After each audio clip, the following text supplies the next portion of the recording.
Pagsibak muna tayo ng kahoy ngayon guys habang tag-init. Madami-dami na rin tong ating naipon na panggatong.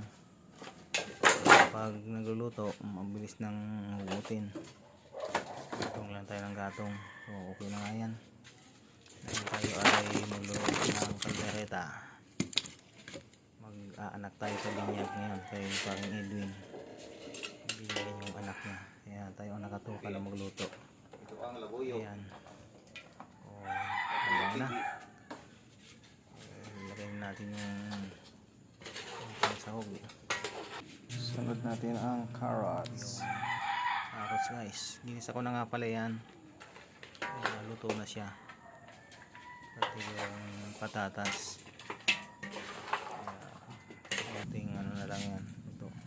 Malambot na din ang karne. Lagyan na lang natin at konting timpla. So, okay na. Pasado na to guys. Dahil madami ito ating niluto ng kaldereta.